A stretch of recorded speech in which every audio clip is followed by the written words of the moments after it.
in the build-up to the country's general elections. Now, 8 days gone in the 30-day campaign period declared by the Commission for Political Parties. This morning, to discuss the process so far, peace and national cohesion, and how political parties should carry themselves, we have with us in the studio Ambassador Sule Darami, head of the Elections Observer Network, and he is here to share some insights with us. And we're also expecting Mohamed Toure, who is the Director of Operation at the Electoral Commission, Sierra Leone. But Ambassador, good morning, and thank you for joining us this morning. Good morning. Thank you for having me. First off, let's have a baseline as to what do you think where we are in the electoral processes, and what are we seeing in terms of the potentials and threats to the June 24th polls? Thank you. I feel very confident and comfortable. So far, so good since the declaration of nominee campaign. It's been going relatively well. Right. They have been following the rules and regulations laid down by the PPRC, and everybody seemed to be adhering to the new rules, minimizing street rallies, trying to be very positive in their messaging, and portraying their respective parties in a better light than they did before. So far, so good. We only pray and hope it remains that way until the end of the campaign. Is there any effect on political parties' campaign strategy, especially with the ban on street rallies? Does that create any form of upset to the political parties, taking into consideration that has been one of the oldest ways in getting their support or showing might in the country? Upset might be a harsh word, but indeed, yes, it does have some effect. They have traditional ways of doing things. One of the major parties, we all know, it's more prone to liking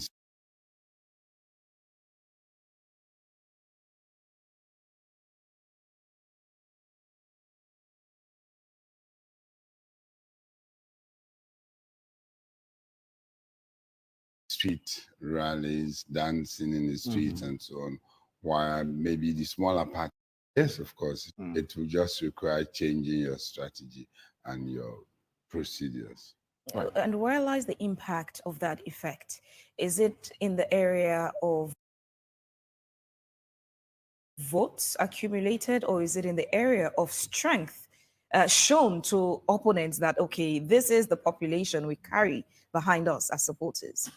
It is actually, I believe it's not in the area of votes they will garner. It's in the area of showing your strength, showing your popularity, showing to people that you command more respect, you command more support than your opponents. That's really what it is. Before campaigns were officially declared by the elections office, there were concerns, especially with some of the tribal bigotry rhetorics that were being told by the politicians.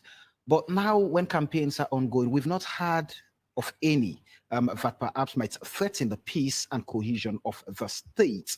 Now, is that something to celebrate, or are the politicians and political parties now taking more responsibility to secure the state? We keep our fingers crossed. This is something we really are happy over, and we continue to pray that it maintains the same momentum. But I must give credit to media houses. I must give credit to NGOs. I must give credit to civil society organizations. They've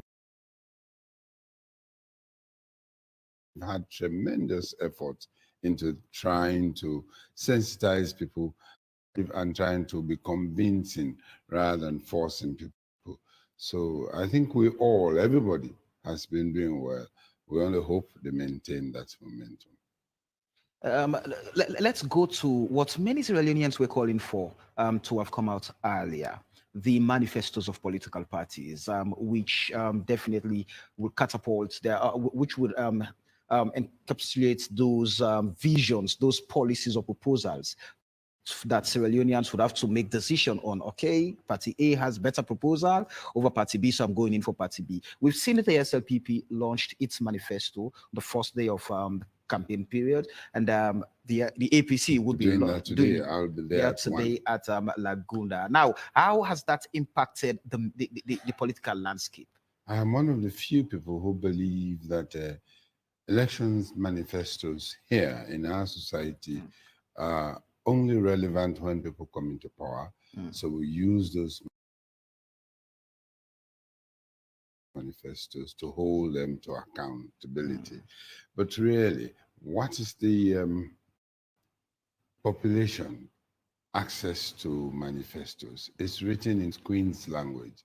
I have not seen a manifesto written in Limba or Mende or Madingo or Temne. How long is it going to take people to translate that into the languages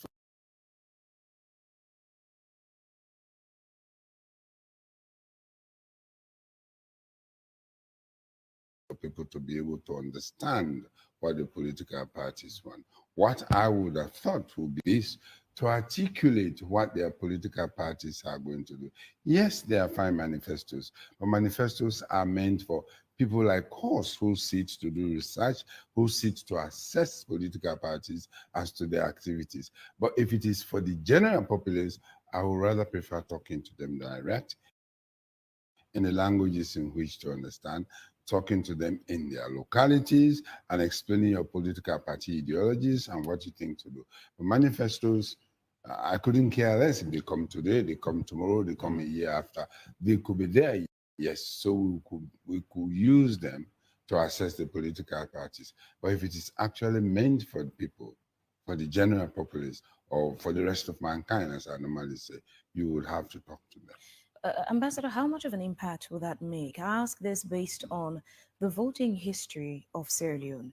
You have areas where, regardless of the manifesto that the APC would put forward, they would vote. You have areas where, regardless of the manifesto that the SLPP would put forward, they would vote. So, how much of an impact exactly. does the manifesto make? You're perfectly right. This is why I'm saying manifestos are good. We can use them as resource material to be able to evaluate these political parties when they are either in power or when they are vying for power. What I really want to see is for them to come to the public fora and explain their policies. So like you rightly said, with or without manifesto, a lot of people are going to vote, not knowing exactly what this political party is coming to do, but either out of sentiment, either out of regional balance, regional interest, and so. And these are the things we, or people, particularly civil society organizations, should try to force political parties to go down to the electorate and explain to them. But are the electorates interested in knowing the contents of the manifesto? Yes, they do. Yes, they do. I mean, one of the things, the fundamental mistake we do in this country, we assume and take people for granted. I was in my village the other day and I was explaining PR system to them. And then somebody says, oh, so it means our political parties are now to be responsible for us, not the people who are put into the parties. I was surprised that somebody understands the essence of what PR really means. You're not going to put the burden on the individual candidate for say, oh, this time MPR there. No, it's the political party that is responsible for political administration of this. Yes, they do. So with that and the efforts to change the political structure in the land, where people are advised to vote on policies, how much of that can we achieve in this election? In the sense that people want water, people want energy, people want better health facilities, but these political parties are putting forward proposals containing all of these things. And if majority of Sierra Leoneans cannot read and understand how will these political parties implement those proposals they are putting forward and asking us to vote, what level of impact would that make to the political landscape for citizens to make informed decisions based on the policies? That's what I'm saying exactly. You would need to explain to people what it takes to construct a school in a town. If I were to come to a village and say, when I come to power, I'm going to construct a secondary school here, the people in the village would only think constructing a school is all what this party is going to do. But it involves teachers, it involves schooling material, it involves paying salaries, it involves sustenance of the structure you are going to put. All these things are not explained when you simply say, vote for us, we are going to build school. But you won't explain to them, vote for us, I'm going to ensure that you have science teachers. I'm going to ensure that you have teachers that will teach language. All those details, people would not go into that when they write manifestos. This is why if you were to meet people face to face, these questions will come up. And then you have the opportunity to explain to people what it means to build a school. But now it's been made easy. You have the Citizens Manifesto, for example, that captures by district what people in these communities look forward to as what constitutes development in their own zone. You have the Women's Manifesto. We have all these documents, but if you juxtapose that to the political parties' manifesto, well, now for this election, we have just one manifesto to go with, waiting on the other.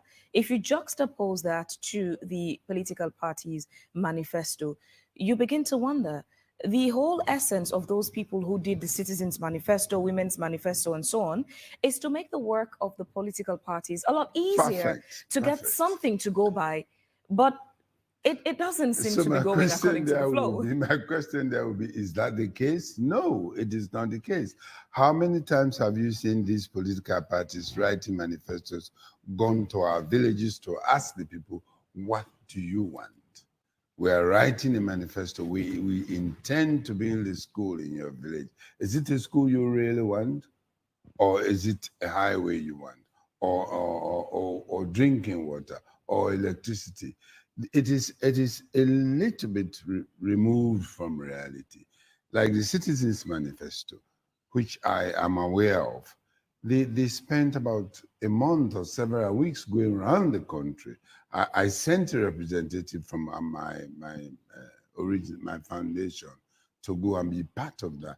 These are the kind of things. But when last did we see political parties, delegation, or people coming to us in our households, in our schools, in your workplaces, to say, we belong to Party Z and we're writing our manifesto. We intend to cover extensively media facilities, media coverage, whatever it is that concerns media. Nobody, and I'm sure nobody ever consulted any of you when they were writing on media. But yes, Citizens Manifesto, Women Manifesto, they went around seeking what people really want. This is why I'm saying the manifestos, yes, might be a little. There might be a little disconnect between what you sit and think of what people want rather than discussing with them. So we're still saying that the emancipation or liberation we call for, we look forward to seeing in our electoral processes are far-fetched, in the sense that citizens cannot vote based on policies. They still continue to vote on colors, party lines, and things like that. Because if I cannot vote based on the proposal you put in front of me, it means I still have to wait and go by what I've always known. That had been the case, but we are getting there slowly, gradually, with discussions of this nature and with discussions of other people in other fora. We will eventually get there where people are sensitized, where people are educated into voting on policy lines, into desire lines, rather than party colors or regional interests. We're getting there. We're not there yet, but this is what we wish to have in the country. All right, continue to stay with us. Let us welcome Mohammed Toure, the Director of Operation of the Electoral Commission, Sierra Leone. Good morning and welcome to the show. Morning. Thank you very much for having me. Just before I asked you for a precursory remark on the conversation, Ambassador, I'm pretty sure you've been following the campaign trails. Yes. Now, the messages being preached out there by the different political parties, are they in any way resonating to the realities on ground as to how these parties plan to address the realities, be it the economy, be it security, unity, national cohesion, education? They do. Well, like I'm saying, how is people in, for example, Atuga Stadium, how are you going to explain economy or microeconomics or economic situation in a crowd of 20,000 shouting and dancing and jarring? How are you going to explain? These are intricate policy issues that need uh, detailed explanations. So they try to, but really it will just be on the surface. It's not going to be into detailed explanation of what people really want to hear. Right. All right. Mr. Ture, first off, let's have a brief overview of how you've been able to go through the processes to the point now campaigns are open officially. We're seeing political parties campaigning across the country, different political parties on different dates across. So tell us, how has it been so far? So far, so good. Um, as we all know, election is a process, and we've been carrying out the various processes and various stages for the past couple of years, and in recently we have commenced. Uh, we had commenced registration, moving to exhibition, moving to card distribution, moving to nomination, and now campaign is going on. So far so good. There have been a lot of lessons learned as we go along. Every stage of the electoral process is unique, even for some of us that have been in the process for a very long time. Every electoral phase has its own unique challenges, and we keep on learning from the various challenges, and we keep on improving on what we are doing. So far, generally, it has been good, and we planning is at high stage for the June 24 elections. What's the compliance act for the political parties, the guidelines for the campaign period? What's the level of compliance you're getting from the political parties? So far, the compliance has been relatively okay. We haven't had any significant violation of the um, campaign code of ethics. There, there had been largely compliance of all the political parties with regards obeying the timeline and the schedule that we all, including them, that we all agreed upon.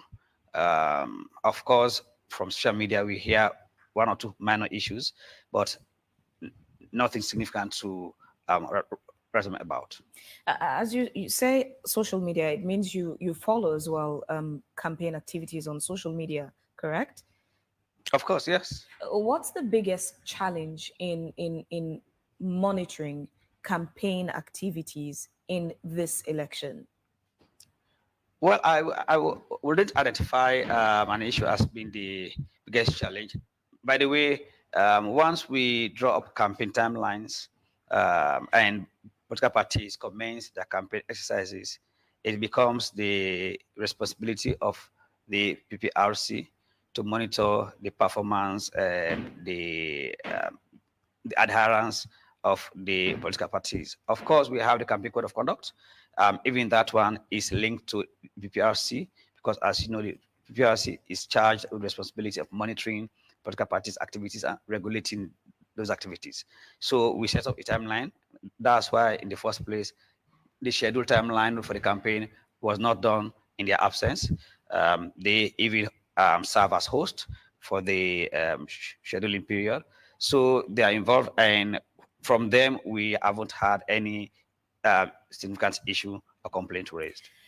Ambassador mentioned something earlier about engaging some members of his community about the PR system. The PR system is new to, some people in the population. How far has the ECSL gone in publicizing the PR system to the voters.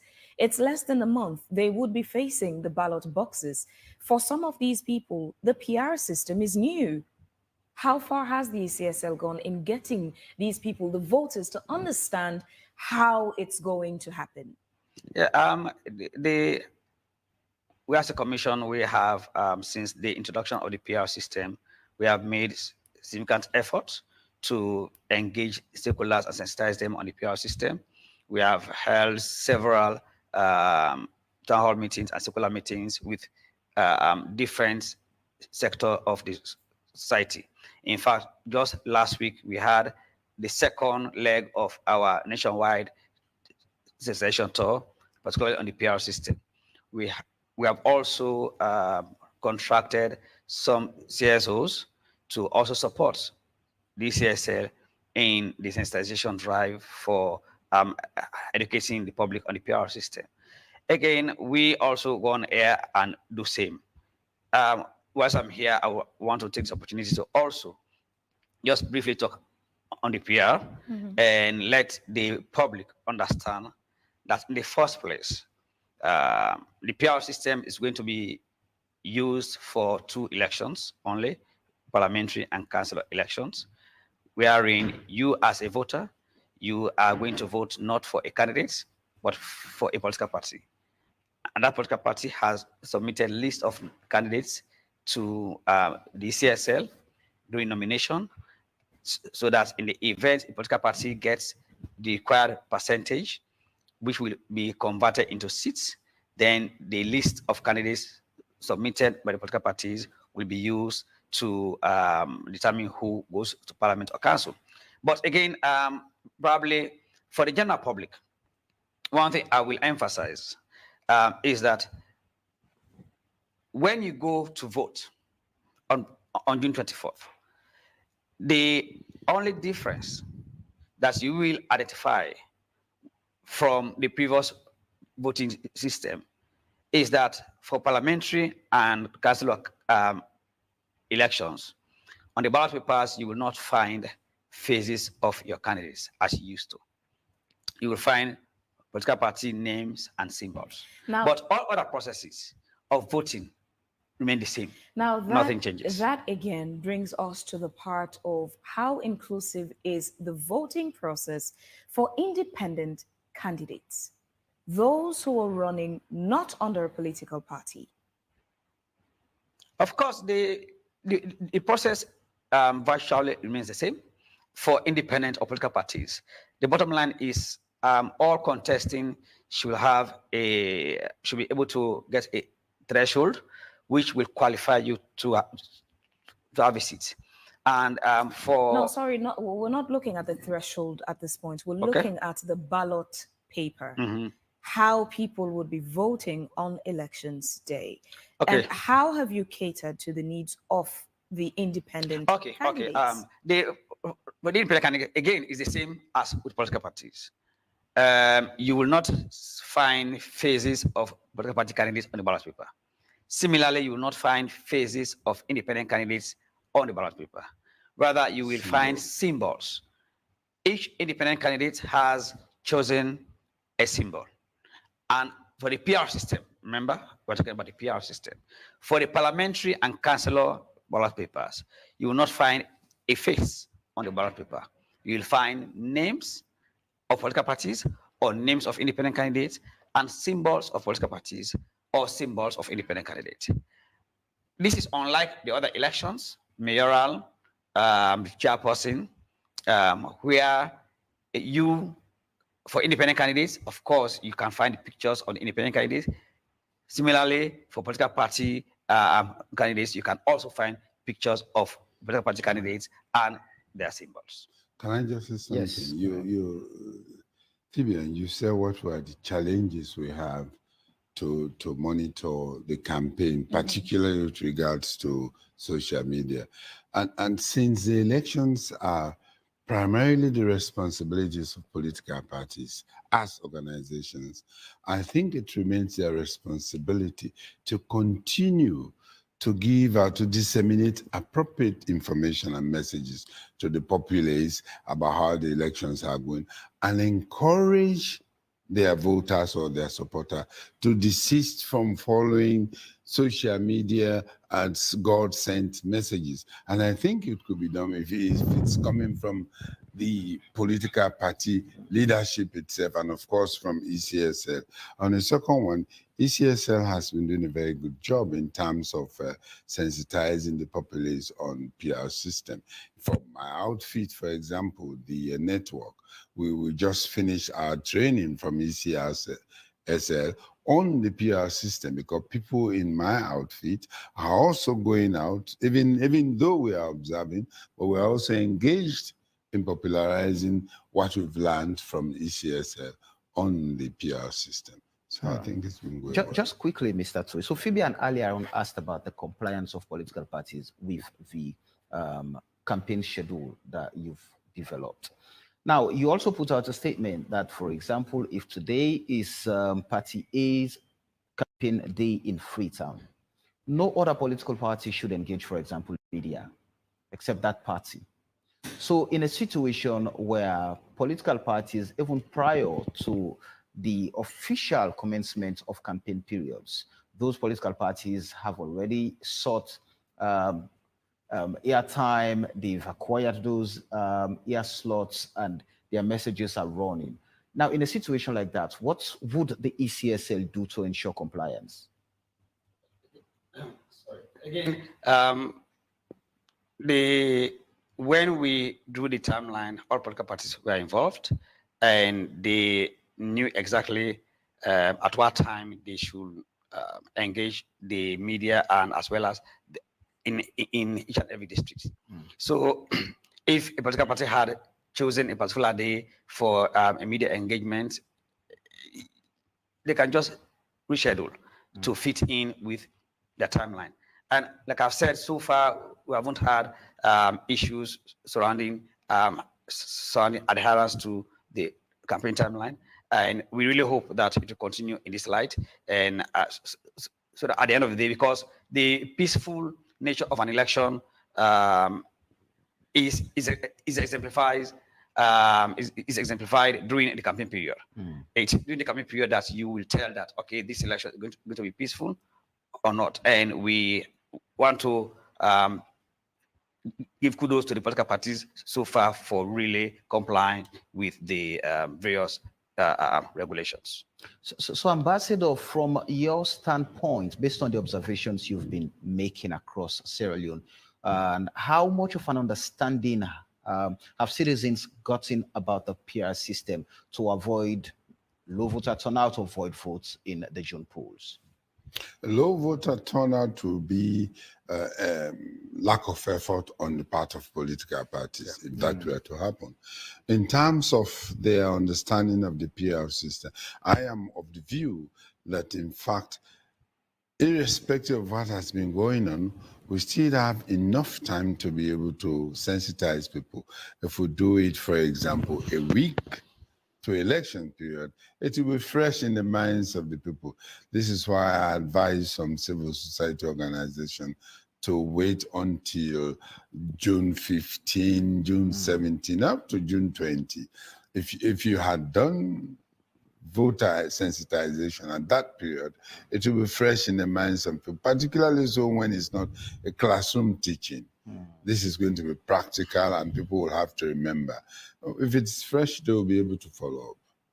Just before we take some messages this morning, Ambassador, we're all aware how some political parties were against the reintroduction of the PR system.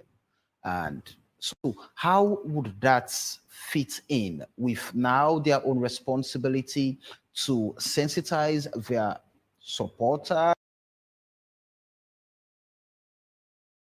their members, sympathizers, to ensure that they're able to get the votes that might elect them or get them into office? No, they were not against the PR system.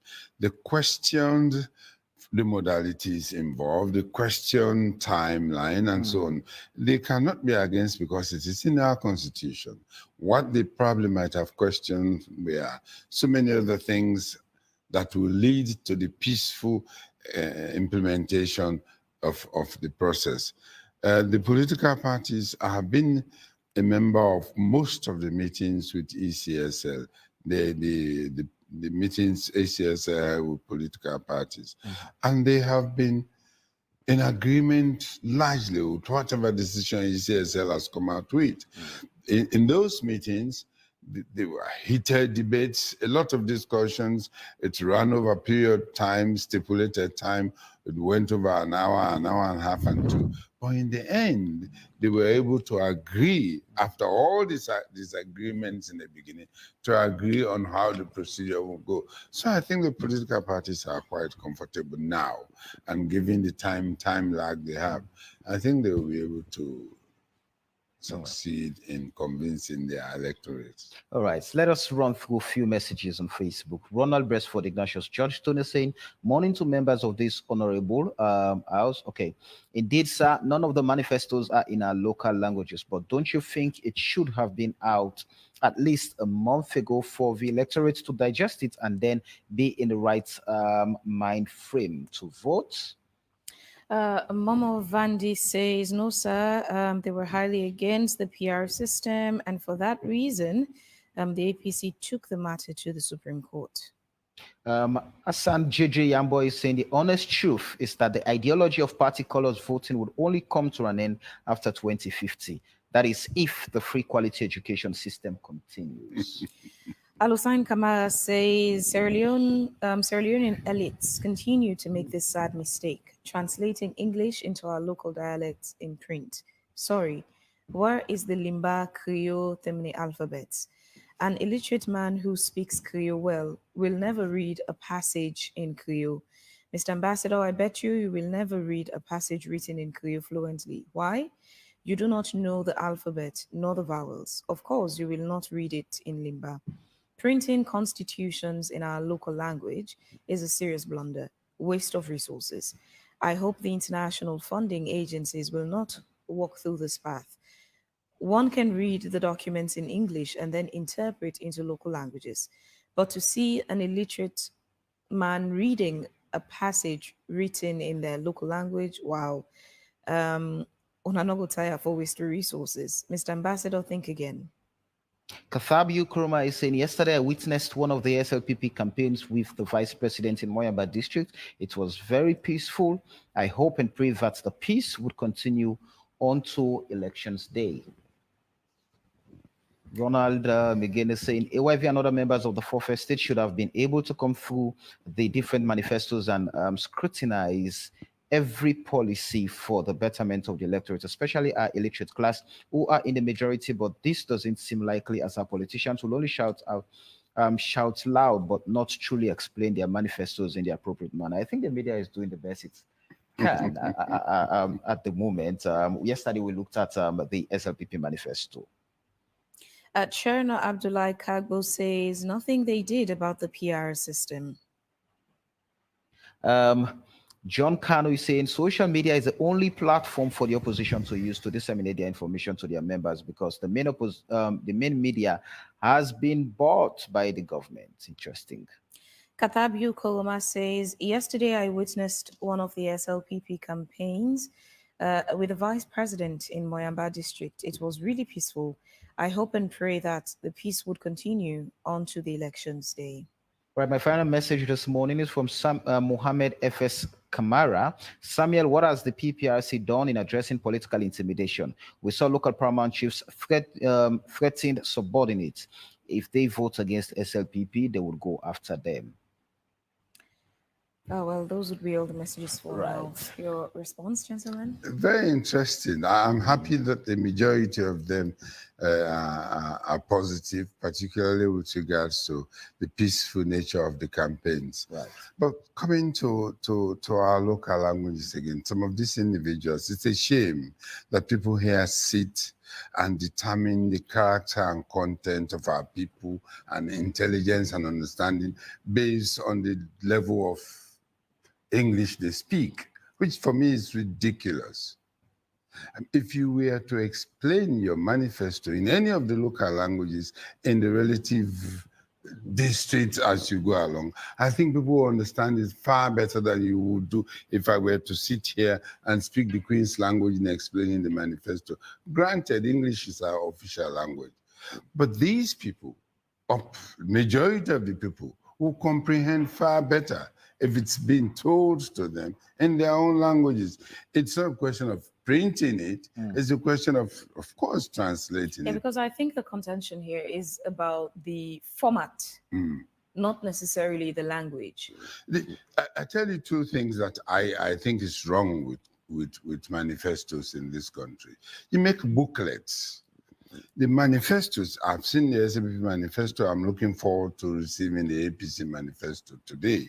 If you have a manifesto of 60 pages, who is going to read that to be able to determine your ability to vote based on that manifesto within a period of 1 week? It's nonsensical. Nobody can do that. But it is good for me as an observer to read and assess what this political party really is, what they have for character, what they have for intention, what they have for purpose, what they wish to do if they were to gain power. That's very good for it. But that is not good to be able to convince somebody to vote with a 50-page manifesto for 20 days in English, Queen's English. No, I think it's ridiculous. We should start to assess people here, not based on the level of the extent to which we can speak English properly. No, I still am of the view that our people have to be treated with respect and explain to them in a language which they do understand. If they do, then they could make informed decisions on what they are going to do in politics. The last message I read is accusing local authorities. I mean, there's no clear evidence to substantiate the claim. But the question I want to ask is, what should be the role of these local authorities in ensuring that, because when we were growing up, we were told, I mean, we're made to understand that paramount chiefs are apolitical. They're not kumbra for all political party. They still are, and they should be. So what should be their role in ensuring that the campaigns are peaceful, they're open to every political party that approaches them? If you remember, in locations in the provinces, before an event, a town crier goes out, particularly those of us who come from villages, and the town crier will start by saying, peace, in their language. Right. Please listen, I am directed by the chief to say to you that Samuel and team are coming tomorrow to discuss elections as AYV team.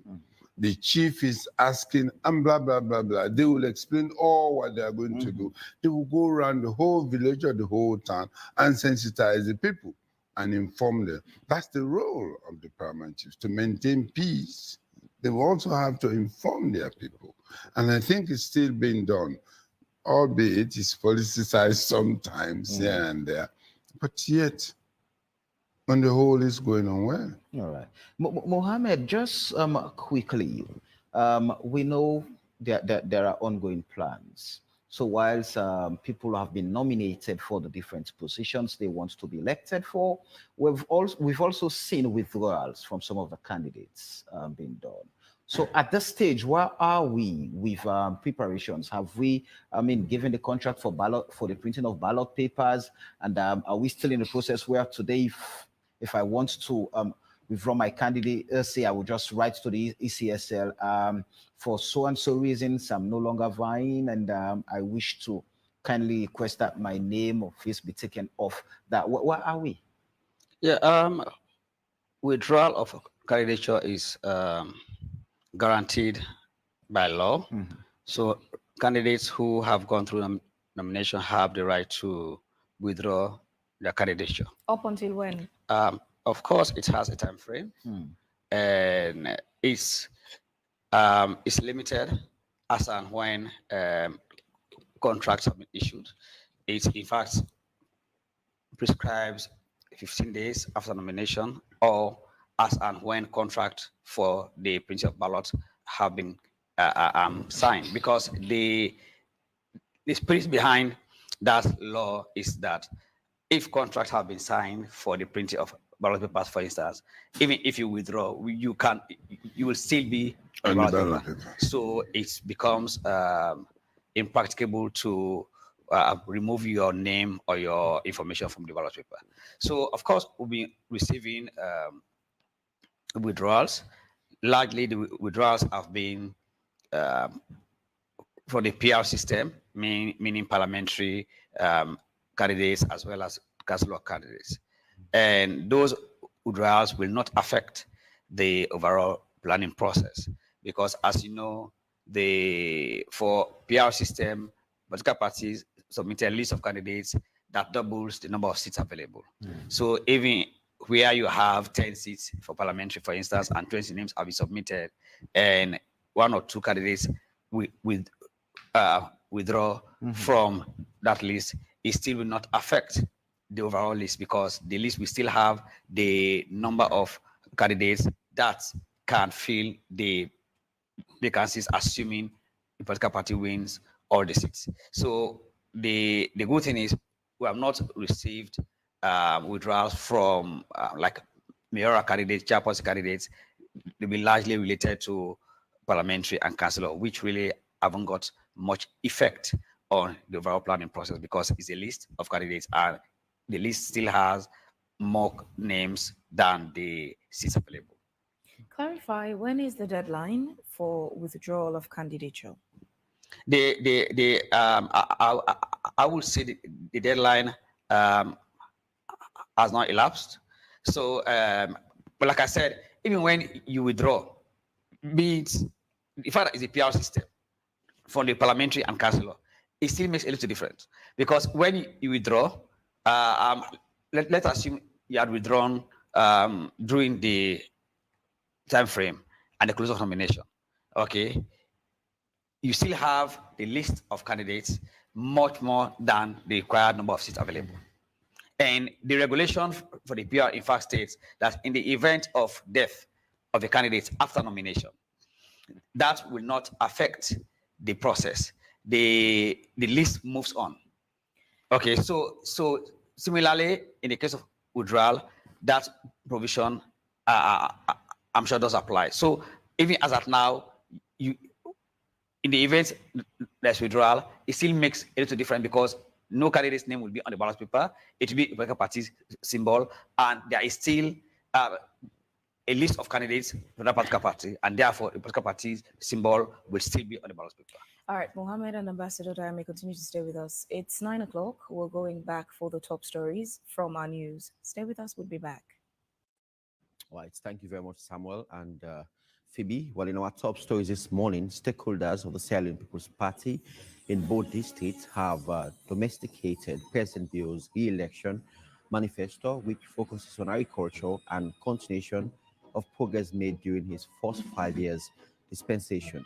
The domestication of the People's Manifesto happened in Bo City, marking the official launch of the political campaign to win the June 24 multi-tier elections. When everybody felt like there was no hope for this free quality education, he put forward 22% of the country's budget towards it, and to be able to deliver on that. The next thing now is looking at is agriculture. And we have the land, we have the expertise, we have all of what it takes to grow food in this country, to feed ourselves, and perhaps even to export. The reality, I'm going to be the next mayor of this city, not if. And when we talk about agriculture, despite we are in the city, but we are going to prioritize it because it will be the next flagship project for His Excellency the President. So we are going to incorporate it into our program. Another story, the All People's Congress Party APC in the first week of campaign has reached out all the districts in north and northwest regions in the country. Falaba District APC running mate Honorable Colonel Ramadan Majuba assured the people of Monga that the road project, which their government started before 2018, will be completed if elected in the June 24 elections.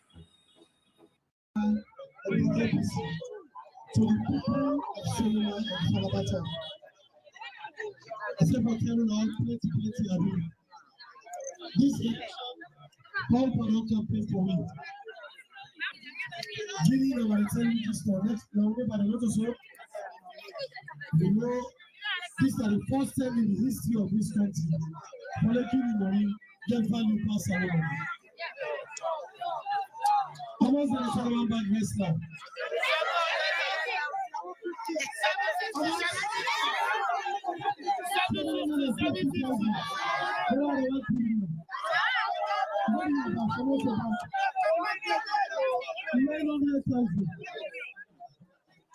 June 24 the count. Before they kill me, let me vote Dr. Samuel Kamara. Let us go to 1 million 5 million. How much would have been paid transport 2018 for Kamara Marathon? How much would have been paid now? After June 24, God forbid, transport the road 500,000.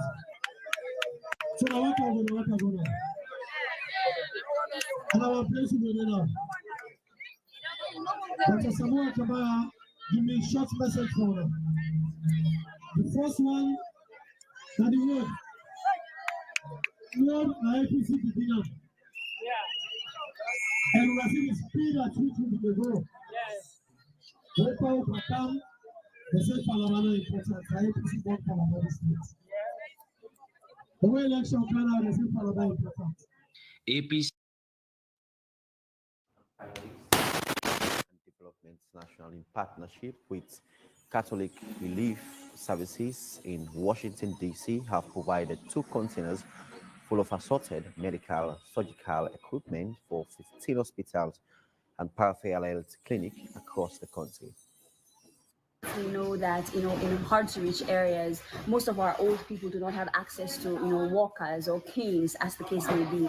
And if you look around, that's mostly what we have here. We have surgical items, disposable things. There are certain times when we go to hospitals, realistically, we have to write prescriptions. Go and buy this, go and buy this. So it warms my heart. That's what we're looking for. We act like I said, we know that government is in charge, but we are also looking for lots of organizations that can come on board to be able to supplement the work that government is doing. And we know that people definitely need help. We know how we are in the country with regards to, access to care or even poverty levels. So it definitely warms my heart that these items are going to be able to get to the people who need them. This is the second time. The first one was 3 medical containers in 2001, which was again distributed to 20 hospitals across the country, and it was successful. This is also another one. This is 2 that we have recently from our partners who put these things together with our president founder, with Christian Relief Services and our president founder, Mr. Usman Kamara. They packed all of these things together for Sierra Leone. And we are so grateful to them for this, because these are needs for hospitals in the country. All right, that's all we have in our top stories this morning. Back to you, Phoebe and Samuel, in our main studios. All right, many thanks indeed, David Remy Wilson, for bringing us some of the top stories in the news. We still have with us Ambassador Sule Darami and Mohamed Toure. Ambassador, as we try to round off this conversation, what should we focus on as the campaigns are ongoing at this point? Let me start from us as an outfit. We are a citizens observation network. And our role here is to seek the interest of all of us, all Sierra Leoneans, into the activities of electoral processes in our country, to be able to look at it and see if there is anything wrong which should be corrected, if there is anything good that could be maintained. So our responsibility primarily as Citizens Observation Network is to the Sierra Leoneans, to be able to look and come back to you and say, this is what we've seen in our electoral processes, and we do hope we continue. But this is what we've seen that's not in our best interest, and we do wish the authorities that may be in position get rid of them. So that's what we do. As we move forward, one of the things we pray for, firstly as a Sierra Leonean, as an elections observer, level of honesty and sincerity from the populace, from all of us in Sierra Leone. over the years, our level of insincerity in this country has risen to an unprecedented level, which to me is worrying. It's very disturbing. People are very dishonest in saying things that are of national interest. After all, there's nothing wrong if you were to criticize me for doing the wrong things. And if you prefer better solutions to it, so be it. It's good in the interest. But when people deliberately distort the truth, facts, when they are dealing with national issues, I think it is worrying and disturbing. Let us all be honest and sincere to ourselves. If we do that, the problems we do have as a nation, all be them economics, be them financial, be them whatever it will be, I think we would have been halfway to solving our problem as a nation. So for campaigning, we're happy so far that what people are saying, the messages they are putting forward, it's exalting themselves, putting them into better light, which for me is not bad, as long as they are not distorting facts. Facts. If you are exaggerating facts, beautiful. But as long as you are not disseminating lies and, of course, hate messages are not acceptable as a nation. So that's what we look forward to. Mohamed, what are your final thoughts? Well, of course, we'll continue to talk to the general public to have trust in the CSL. The CSL, as an institution, has conducted several elections. The crop of staff at the CSL have conducted 3 elections since 2007, 2012, 2018, and they've all been generally regarded as credible electoral processes. We definitely continue in that vein, and we continue to ensure that we provide a credible and transparent electoral process. With regards to the PR system, I will encourage the citizenry to go out on June 24th to vote. The voting process remains the same. Nothing changes. Sometimes the misconception out there is that some people perceive the PR system as being, oh, there's going to be a whole different way of voting. No, the voting remains the same. Like I've said, the only difference that you will notice is that on the parliamentary and council of ballot papers, you will not find pictures of candidates, but rather you find political parties. So the processes remain the same. I will encourage all to help to sensitize others also with regards to the PR system. All right. Thank you, gentlemen, for your time to be part of Wake Up Salone this morning. It's a pleasure. With that, we'll take a quick break and we'll come back to continue the second hour of the program. Stay with us. Every day, the world wakes up to you. Millions of people are getting ready for you for shopping, travel expenses, utility bills, trade, and commerce. If we all have wishes, then what is your financial transaction wish? I'd like to have a choice. I'd like convenience. I'd like to pay for goods and services on the go. I'd like to pay utility bills on the go. Out of credit and data, buy some mobile top-up, still on my phone. Oops, lights out. I'll buy some ETSA, still on my phone. I'd like to make payment from my account to another account through my mobile phone. As a chef for company, I would like my staff to receive their salaries through bulk e-payment without the risk of transporting cash. Rokel Commercial Bank Simcopo does it all. Rokel Commercial Bank Simcopo. Think of it as money when you're close to home and when you're away from home for unexpected expenses, and money for those times when cash fails. If you can dream it, you can become it. If you can imagine it, you can achieve it. Rokel Commercial Bank Simcopo is all you need.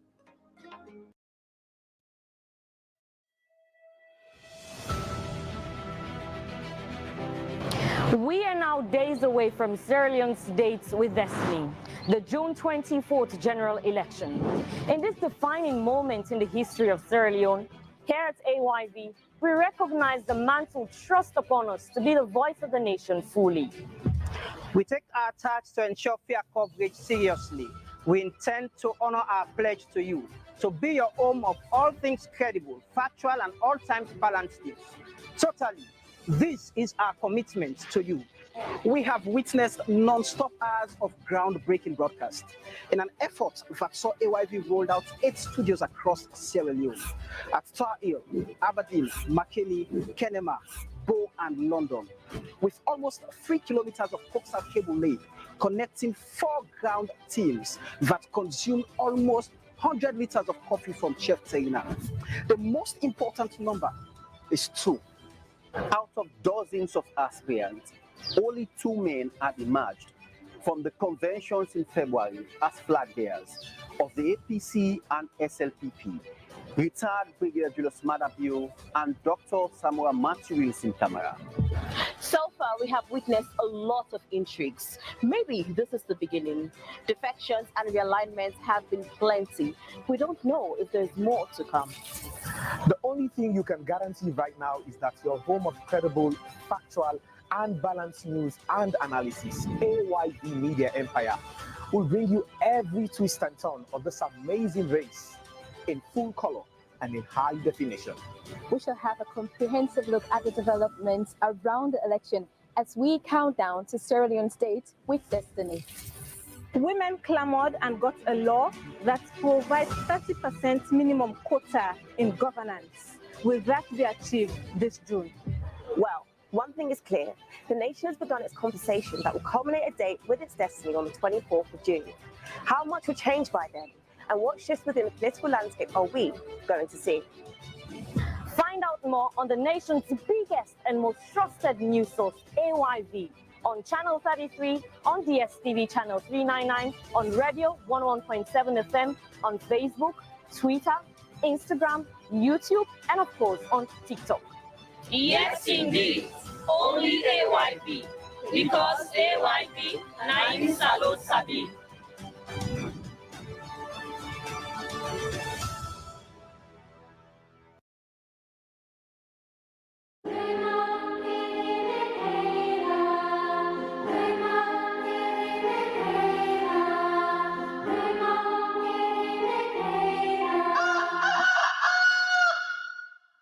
All right, welcome back. This is Wake Up Sierra Leone here on AYV Television and Radio. We're live on Facebook. Search for AYV News. Drop a comment or question about the issues, and we would find time to read out some of them. Well, in our final segment now, our country's old tree that served as a historic symbol in the central business district of Freetown, Sierra Leone's capital, is no more due to a storm last Wednesday. The 70-meter, which is 230 feet, known by Sierra Leoneans as cotton tree, lost all its branches during torrential rains and high winds, with only the base of its enormous trunk still standing. Now, the tree, which was in the capital, Freetown, was about 400 years old, still, disagreements there with the age of the cotton tree itself, with Freetown being over 231 years old. But this morning, to discuss what needs to be done in, preserving the memory of the tree, we have Kalilu Tutange, Chairman of National Council of Civic Education and Development, and we also have Joseph Kaifala in the studio with us. Good morning, gentlemen. Thanks for joining us. Morning. You're all Freetonians. Let's start with, how do you feel as a Freetonian, the downfall of the cotton tree? Well, it's a void. Like always, something new has happened. So when we go around there now, that presence will not be felt anymore. And so it's something that people will like to bemoan. It's a tree. It's a living thing. There's a lifespan. It came to an end, and so what we do now is, how do we remember that tree, and what do we make of the space that is out there? That's something that will be of much interest. But cotton tree, yes, it has been here for a long time. But if we can create a monument that speaks to our history, and then that also speaks to our aspiration as a nation, that would be way a lot better than just getting the trade there and there be money in this loss. Joseph? Yes, The cotton tree has had such an enduring presence that I never imagined it won't be there. It's when I started out as a historian researching the history of this country and looking through old photos of Freetown at the New York Library. In most of the photos, the cotton tree was always there, and for generations it's been there. It became the fundamental monument of this country. And this country is not a country with a lot of monuments, or at least we haven't done a great job in creating monuments and creating reverence for national heroes. But this tree represented Freetown. In fact, at some point in history, it was used as a lighthouse for visitors to this city. People were told when you see the cotton tree, you're in Freetown. So now that it has fallen, it's created a vacuum. It's almost as though a grandmother has died. And it's been such a tragic event in Freetown for some of us who respect history and monuments and national heroism. And speaking of history, before we take a step forward to figure out what to do with the logs from the tree and, you know, the rest of what's standing there, let's get to clarify some of the information around the cotton tree itself. Luckily for us, you're a historian. We hear the cotton tree is about 500 years old, 400 years old, or Freetown itself is 231 years old. Stories about, the cotton tree was planted by the first set of freed slaves that arrived, marking their freedom. What's the history of that cotton tree? Now, so the cotton tree is as legendary as the history of the naming of this country itself. You know, there are those who believe that, Pedro da Sintra came and there were lions and he declared Sierra Leone the Lion Mountains. And then there are those who thought it was due to the sound of waves and that this country got its name. It's the same with the cotton tree. It's always been there for as long as we can remember. And the only thing I can clarify is the age of Freetown itself. The past mayor has put so much emphasis on the founding of Freetown in 1792. I think that is wrong. Freetown as a settlement was founded in 1787. The Nova Scotians came here because news had spread in Canada that there was a settlement managed by free blacks, a place where black people could be free. And they wanted to come there. Those people cannot now be the founders of the city they had dreamed of coming to. That needs to be clarified. Freetown is older than that. The province of freedom is where the Nova Scotians came. The Black poor from England had already been here. And after the Nova Scotians, the Maroons came in the 1800s. Throughout all this time, the cotton tree was there. It is a tree, there are cotton trees all over this country. It creates its own presence. And because it was so majestic that we have protected it and built the city from there. And I must say, one of the things I was impressed about the early settlement of Freetown was that there was even at some point a moratorium on the cutting down of trees. When Thomas Peters, who led the Nova Scotians to Freetown, died, his wife had to petition John Clarkson for an opportunity to cut timber to create his coffin. So I don't think we should be bogged down by when exactly the cotton tree was planted. What we should be talking about is the fact that it's always been there. Now, how do we merge all the conflicting historical references of the cotton tree, Freetown itself, and preserve what's left of probably the facts for the generations to come? I ask because if you sit and you go on Google, you type Freetown, you type the cotton tree, you have quite contradicting and confusing information available on the cotton tree and Freetown. Yes, and Kalilu can do a lot of work with that because what this country has not done for generations is actually respect historians. People get up and do what they want to do.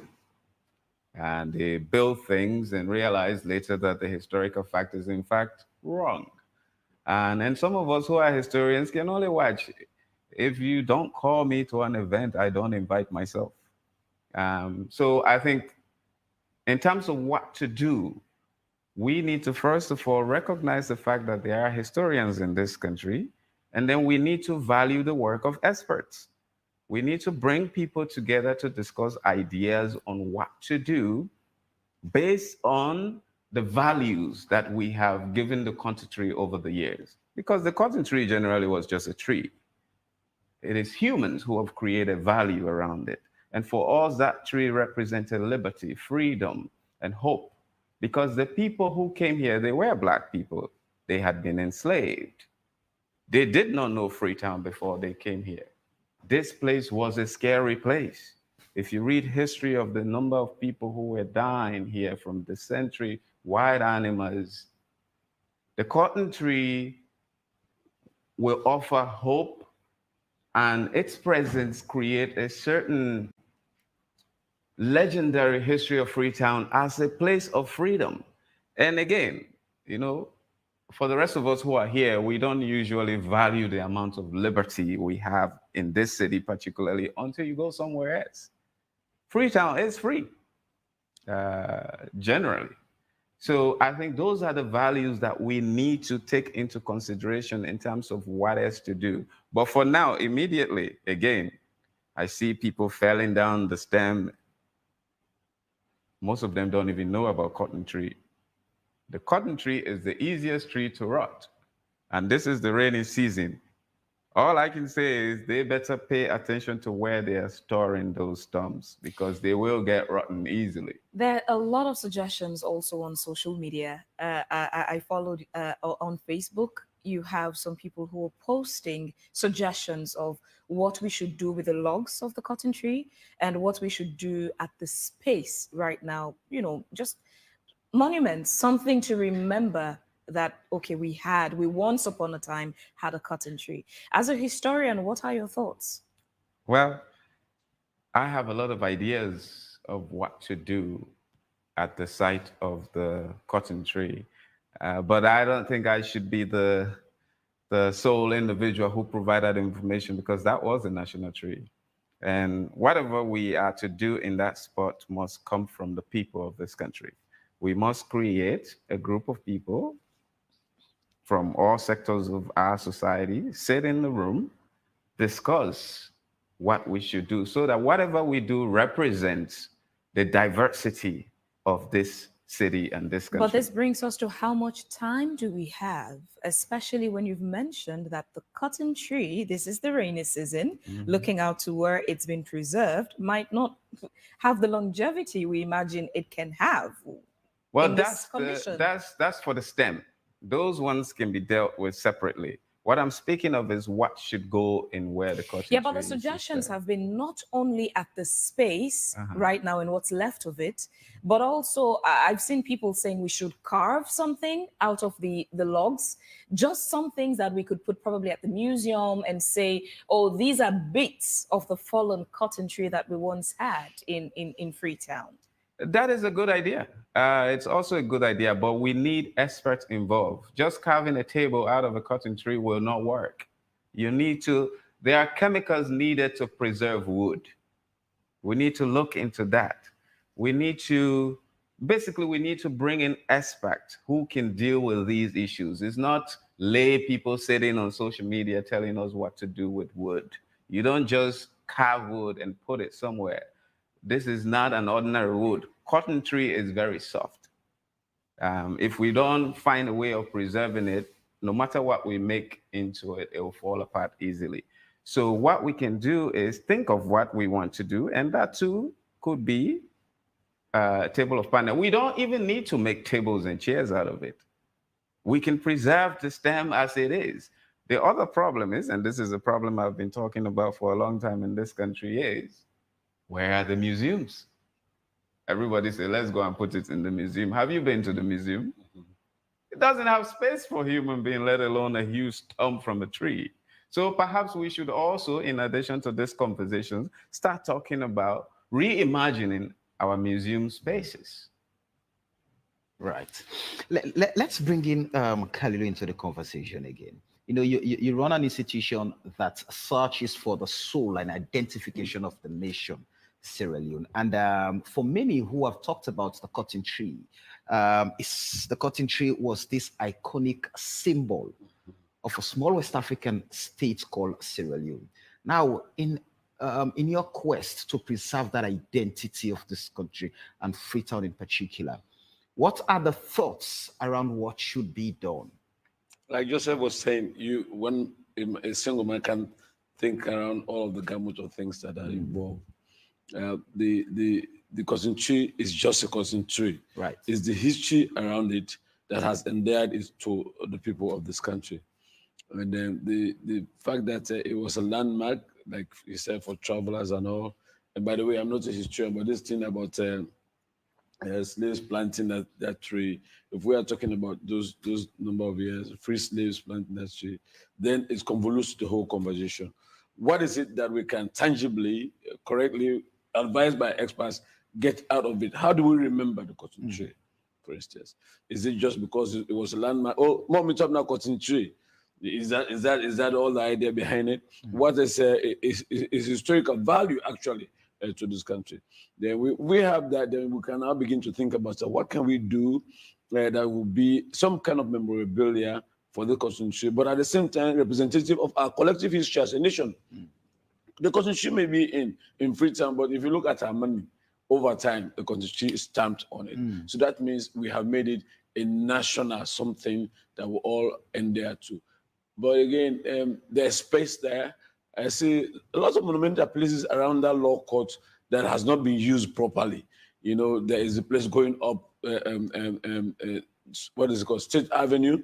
There's by the police place. There's the other side by the law court. There's even the space for the museum, the very narrow, tiny space for the museum with all of those cookery buffers and all of that. A museum should not be treated like that. You know, it's not be sharing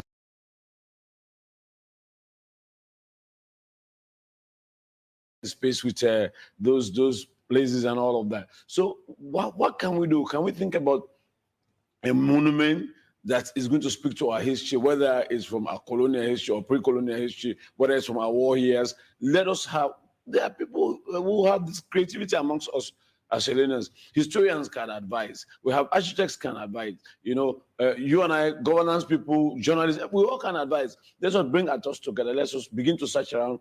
What do we do with that space? What do we do with the wood? Taking into consideration something that Joseph has talked about, the cotton tree is very fragile.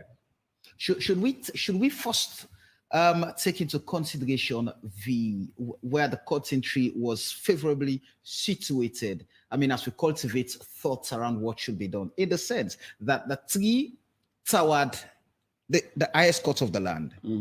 It towered the path leading to the highest office of the land. I mean, there are other places around the important places and structures. So should all of those things come into consideration when we start to think about what should replace the tree and how should we do it? That's all part of the thought process.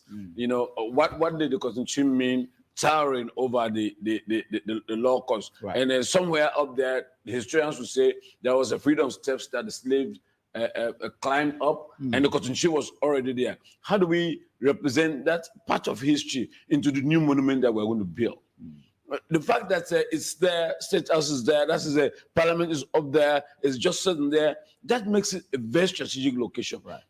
What do we do with that space?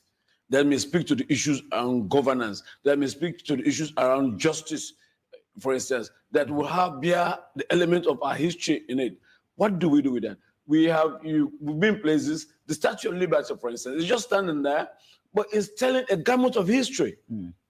For people who migrated to America, they said the moment we saw it, we saw that we are in another place that's going to give us hope. What can we put up there that can continue to give our people hope? These are some of the things that we have to have critical discussion. And again, I agree with the professor.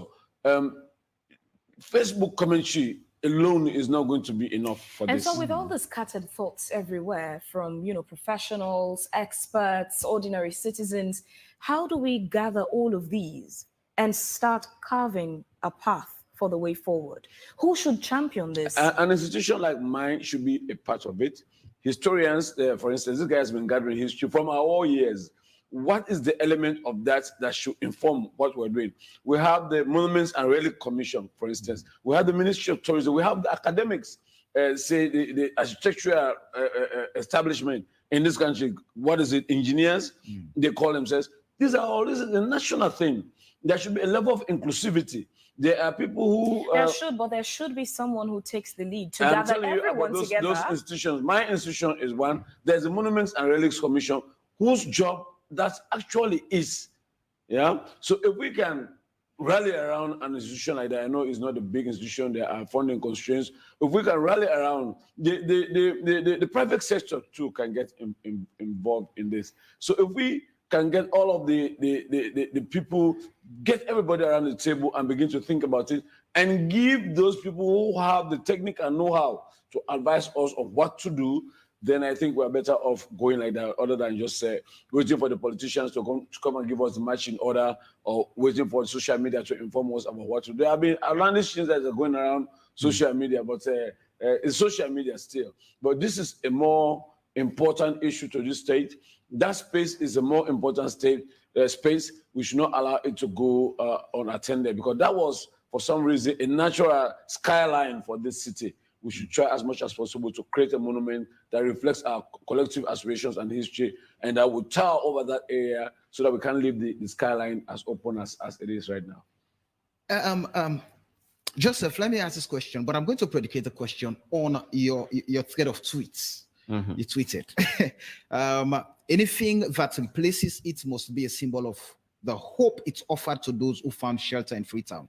It must represent Freetown as a melting pot of cultures, a city of freedom, peace, and hope, where all are welcome. And there's a photo to go with that particular tweet. It sinks in that the Freetown sky is empty. The green floor is no more. And this is the last tweet. Cutting tree on my mind, where the tree falls, there shall it lie until judgment takes its course. Now, there is so much emotion, being put into these words you put out. And I like the fact that the sky, there is no green no more. What we get to see now is the blue. The green that was there is now on the floor. So what should we take into consideration outside the physical structure we are thinking about to replace the cotton tree? But it's symbolic meaning.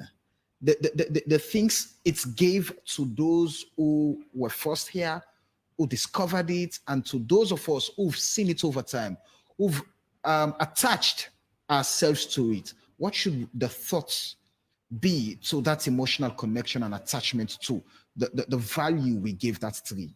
Right. I think the cotton tree is about aspirations, and it was the aspirations of the early settlers, and it should now be our aspiration for where we want to go, the kind of systems and society we want to build. And I believe in free society.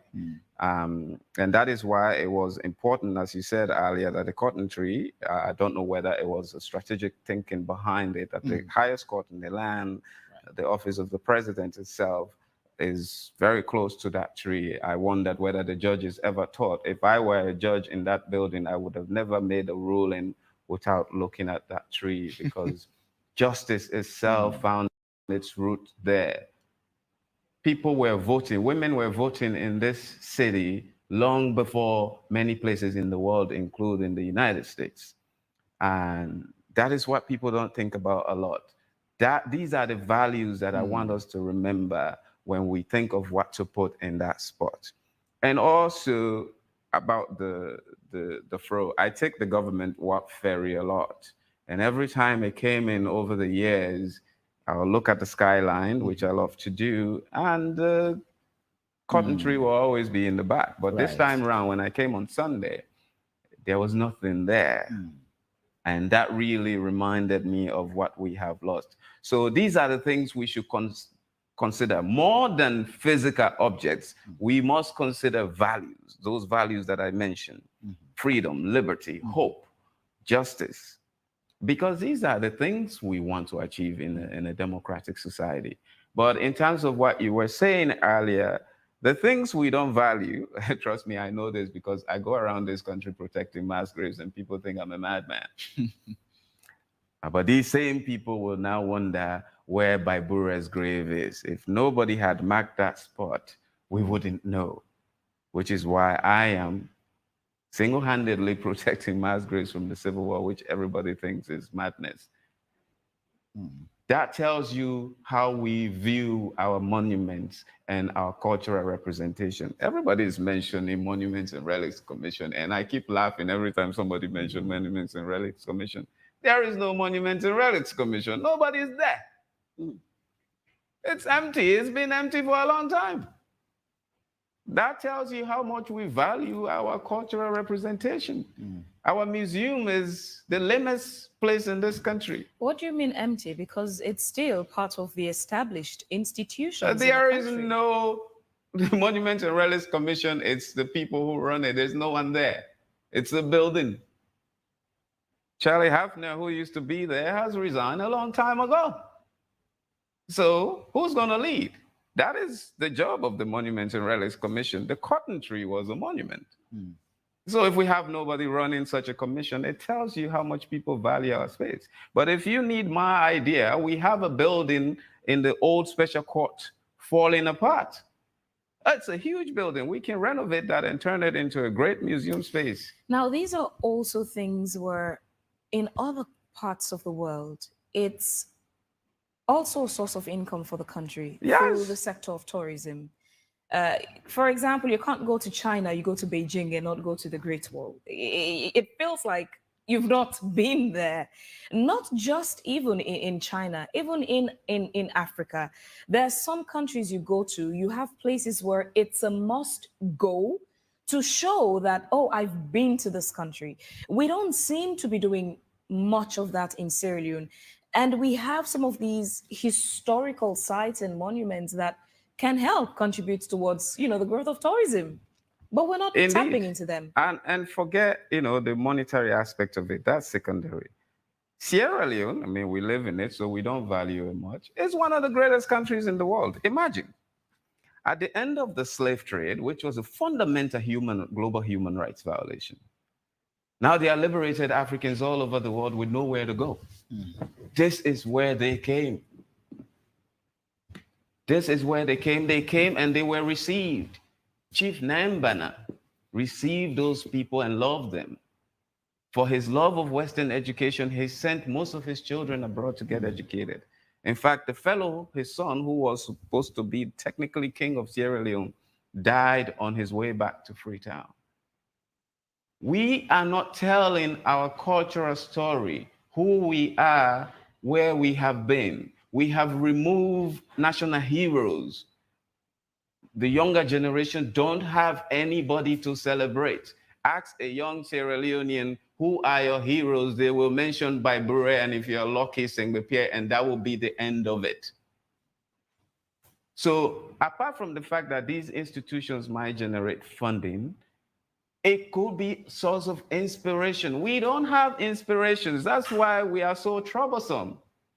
We don't point to people who inspire us, people we want to be, a way of life we want to achieve. In other countries, that's what they are. When Barack Obama was elected, the first place he went was the Lincoln Memorial. For him, that is the hero he wanted to be as a leader. When you travel all over America, you were talking about what to do with the stump of the cotton tree. After 9/11, particles of the planes and buildings are all over the United States. Nothing was done to them. They just took them and gave it to certain museums in certain places around the country. It's there. It reminds them of where they have been. And out of that tragedy, they're trying to build a better society. So sometimes even our past, our legacy doesn't have to be all dandy.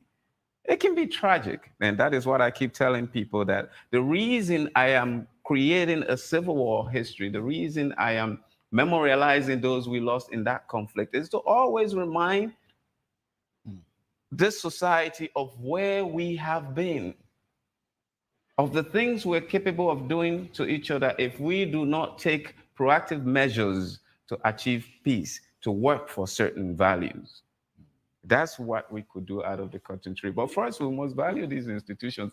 The special court building has been falling apart, and I've been talking about this for more than a decade now. And nobody's doing anything about it until it gets to the point of where Old Frobe College became. And now they're putting all sorts of cement on it instead of using the actual material that was used to put up the building. The bus station, if you've been to bus station recently, is one of the oldest buildings in this city with red stone. Now go there, it's full of Lyons and cement. Because we don't think, we don't value. And if we don't think and value our past and our culture, we don't have inspiration. Joseph, how do we also make this work when, gentrification itself is part of development? How do we make it work to preserve, these historic sites when, again, considering gentrification? They don't have to be opposites. You can gentrify. I mean, when you have been to New York, there is no place that is more gentrified than New York. And then you walk through Harlem. It's a historic place. There are certain places in Harlem you cannot change because of history. You can build around history. You can incorporate history into whatever gentrification you're trying to achieve. You can change the face of Freetown and have an amazing monument in the middle of it. That too is part of progress, our thinking. Things that say, this is who we are. That is what monuments do. They say, this is who we are, or this is what we have been, and this is where we're trying to go.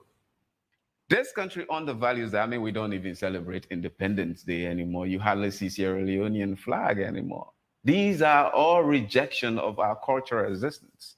And therefore, we lack inspiration. That's why we, unfortunately, I must say this, we can't really fully unite. There's no cohesion because we have nothing to rally around.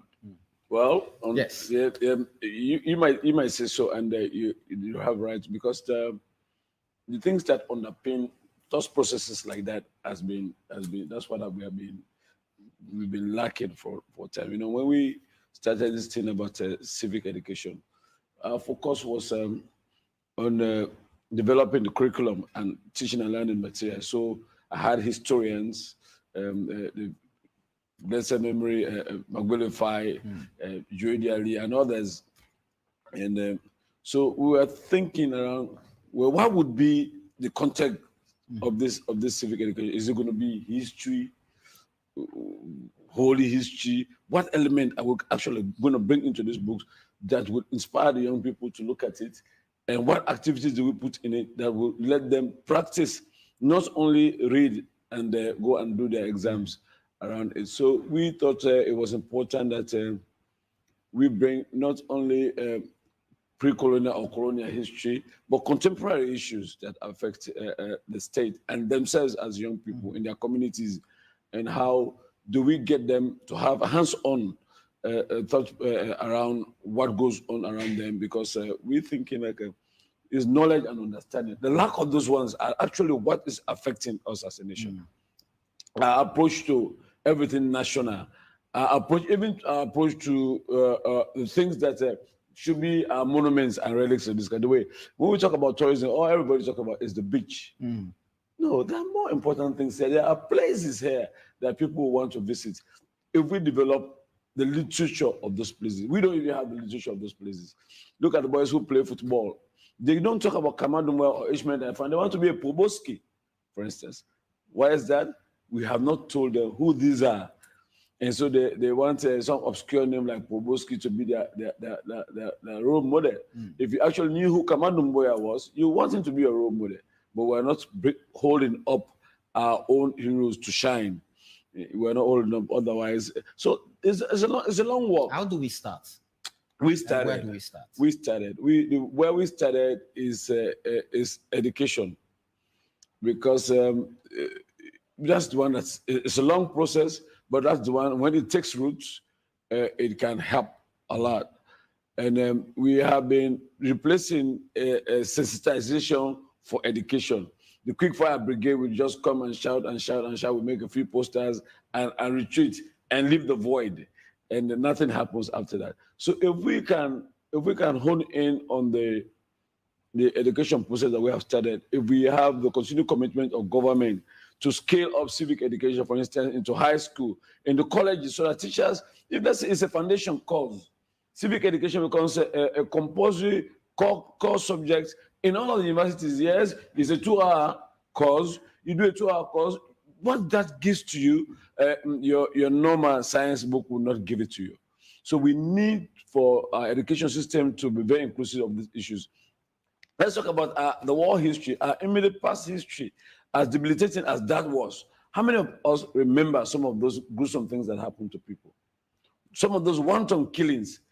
If we don't remember those things, that's why I hear people say, oh, this will go for faith, will go for faith. You have not seen it yet. You didn't go to a village that has been abandoned. The melancholy that you feel to even right through that village, you have not seen that yet. So we are not reminding ourselves of where we are coming from. So it will be difficult for us to have a collective as to where we want to go. That's where all of this trouble is. Fortunately and unfortunately for us, I think the conversation is becoming soul touching to the point that we well, we have to round off the conversation. It actually feels like we're in a quest now, searching for the soul of Sierra Leone. And so, are we racing against time? We are. We are racing against time. You know, this is a silly season. The policy season is always a silly season. Right. It does not allow for thoughtfulness to prevail in this process. I hope in the next 3 weeks we're going to be done with this all, and we still stay whole. We have a challenge going forward, and we should try as much as possible as citizens to take our citizenship responsibility very seriously. Right. And to speak with some of these things with a level of candor that we have not been willing to use so far. I hope we get there. Joseph, how do we awaken self-consciousness amongst us as a people, as a nation? Well, let's take it as a 0 year and go to the beginning of the beginning. We can start now. Again, one of the things I said earlier, Dr. Darami was just here. I've constantly complained to him that I don't like where President Kabah was buried. It's a family matter. I said, you guys could have fought harder. President Kabah was one of the most revered leaders of this country. The young people don't even know where he's buried. We could have done better with that. So we should start now. When the president was elected, one of the first things he did was to place a memorial plaque in the United States for the Amistad Revolt. And I was part of that. And one of the things I requested is we should do a reciprocal memorialization in Freetown. I'm still waiting. We can start now. It's not too late. And the civic education is one of the best things that Dr. Senge has been doing.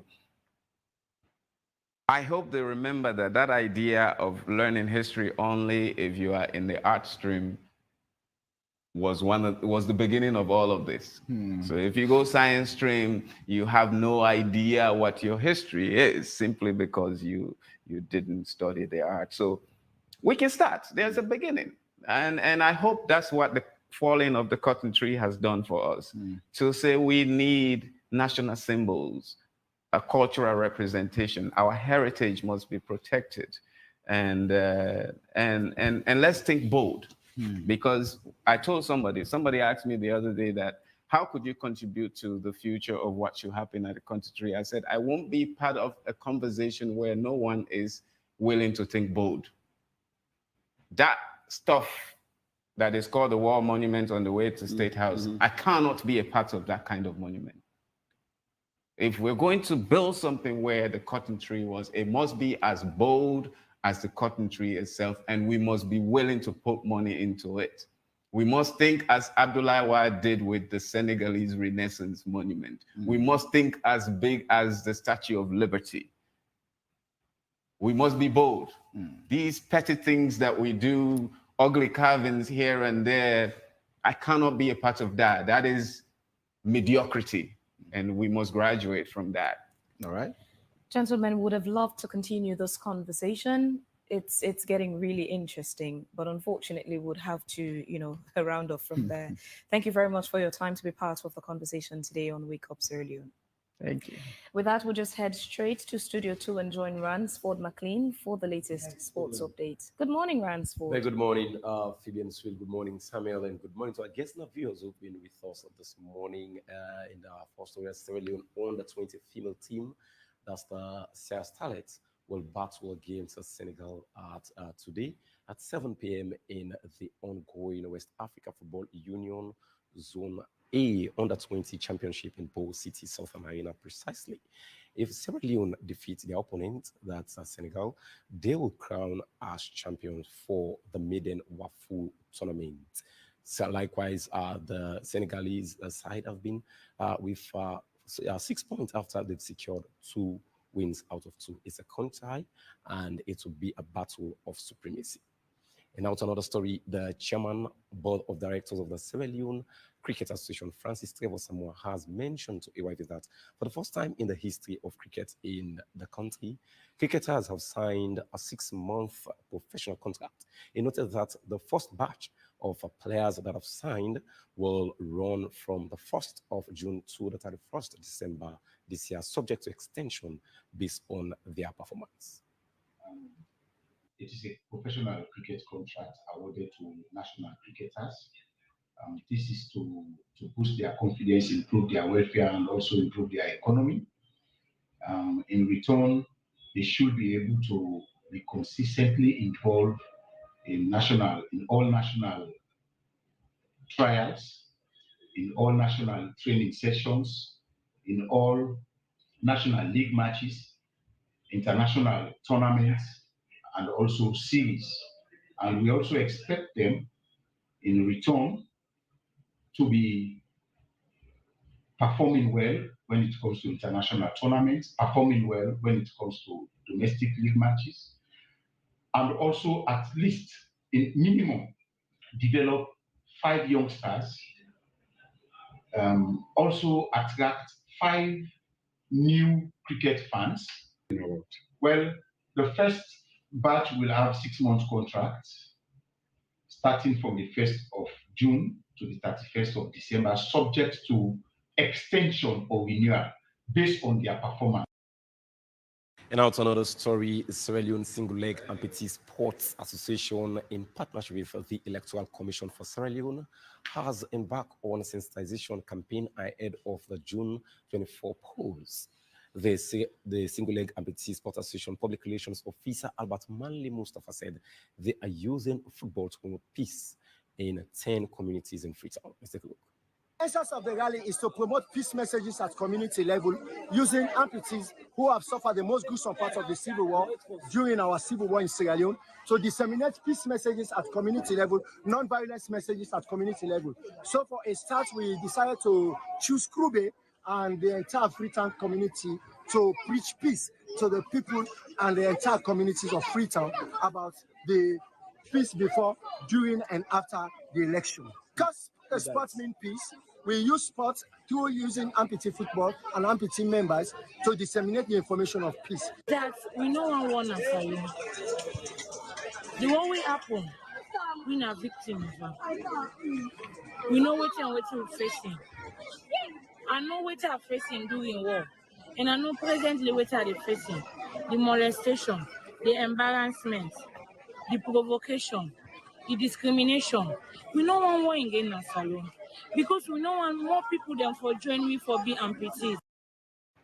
7 games left to mark the end of the Sierra Leone Premier League, and on Saturday, Eastern Lions lost to Burunds by goals to nil.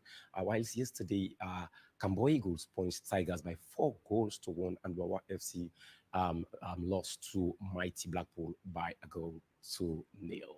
But that's all for sports. And back to Samuel Wise Bangura and Fibian Swill in the studio. Ransford, before we let you leave, who's top of the Sierra Leone Premier League right now? Rangers are leading the league, Cebu with 13 points. Eastern Lions are second place on the league so far. He should. Next time, try avoiding that question. He's got to answer. Thank you for giving me a big smile this morning. Thank you so much. All right, and this is where we end today's edition of the program Wake Up Sierra Leone.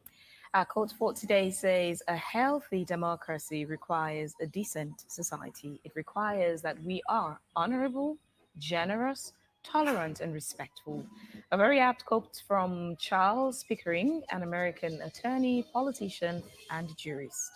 Many thanks to our sponsor, Local Commercial Bank, for their support to the show. Continue staying with us throughout the day. We have exciting programs coming up, including the launch of the APC Manifesto, which we shall bring you live from Laguna. Until we meet again here with more interesting topics, we have been your presenters. My name is Samuel Wise-Bangura. And I am Phoebe Swill, wishing you a lovely day and a productive week. Cheers.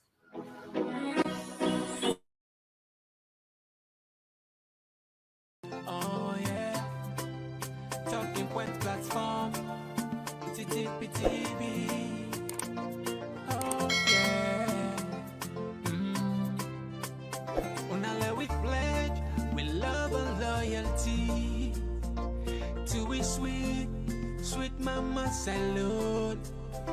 Now we all come together as one for tomorrow. Now we go make Salone.